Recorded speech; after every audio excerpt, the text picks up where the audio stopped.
नमस्कार, मैं हूं कोमल शर्मा और आप देख रहे हैं न्यूज 21। स्वागत है आपका न्यूज 21 की स्पेशल खबर में।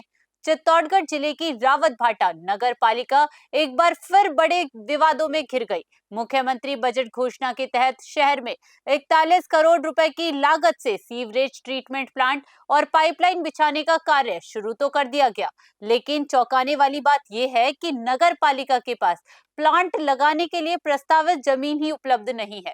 जानकारी के अनुसार जिस क्षेत्र में प्लांट प्रस्तावित है वो एनजीटी और मुकुंदरा वन्य जीव अभयारण्य के दायरे में आता है। मुकुंदरा वन्य जीव अभयारण्य संरक्षक ने स्पष्ट रूप से जमीन देने से मना कर दिया।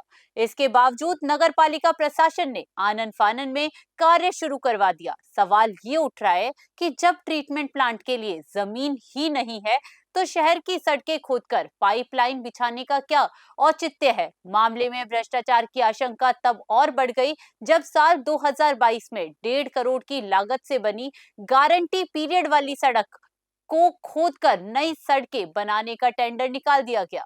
संबंधित फर्म ने सीवरेज के लिए डाले गए ड्रेन चैम्बरों को हटाकर सीसी सड़क का निर्माण शुरू कर दिया है, जो प्रशासन की मिलीभगत और सरकारी धन के दुरुपयोग की ओर इशारा करता है। इस विषय पर विपक्षी दल कांग्रेस नगर अध्यक्ष शंकर बुनकर ने बताया कि वर्तमान में सरकार द्वारा एसटीपी प्लांट लगाने और लाइन बिछाने का जो कार्य किया जा रहा है वो सरासर धांधली है। वहीं नगर पालिका प्रशासक व तहसीलदार विवेक गरासिया का कहना है कि इस मामले की गंभीरता को देखते हुए स्थानीय प्रशासन से जवाब मांगा जा रहा है। रावत भाटा के निवासी परेशान हैं कि जनता के पैसे पर अधिकारी मौज लूट रहे हैं और बिना योजना के पूरा शहर खोदकर छोड़ दिया गया है। अब देखना यह है कि इस 41 करोड़ के खेल पर उच्च अधिकारी क्या कार्यवाही करते हैं।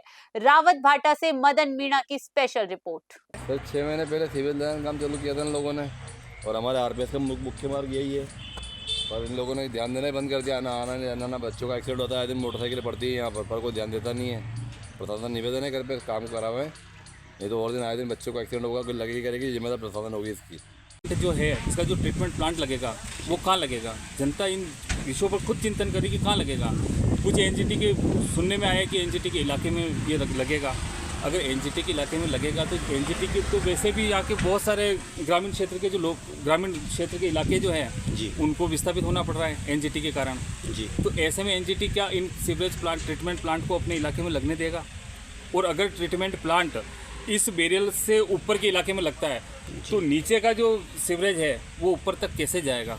बहुत सारे ऐसे मामले हैं जिन विषयों पर जनता खुद इसमें सीवरेज का प्लांट किस जगह बनेगा सर? ऐसा कोई सेटअप का तक जानकारी भी नहीं है। एसटीपी प्लांट के लिए एक्चुअल में जो रावत भाटा क्षेत्र है वो धारा 20 से प्रतिबंधित है, जो इसका अर्बन एरिया कई सारा जो इसके विलेजेस हैं, और इस बाबत जो हमने वाइल्ड लाइफ में भी एप्लीकेशन दायर की है, और एसटीपी जो है, जो सीवरेज ट्रीटमेंट प्लांट है हमारा, उसके बाबत हम जो लैंड सेलेक्ट कर रहे हैं वो उसे हम डिनोटिफाई करा के और वहाँ पर हम एसटीपी प्लांट भी लगाएंगे, जो जैसे ही फॉरेस्ट वाइल्ड लाइफ की अनुमति आ जाती है तो वो कार्य प्रारंभ हो जाएगा। सर लगभग कितना समय लग सकता है इस काम को पूरा होने में?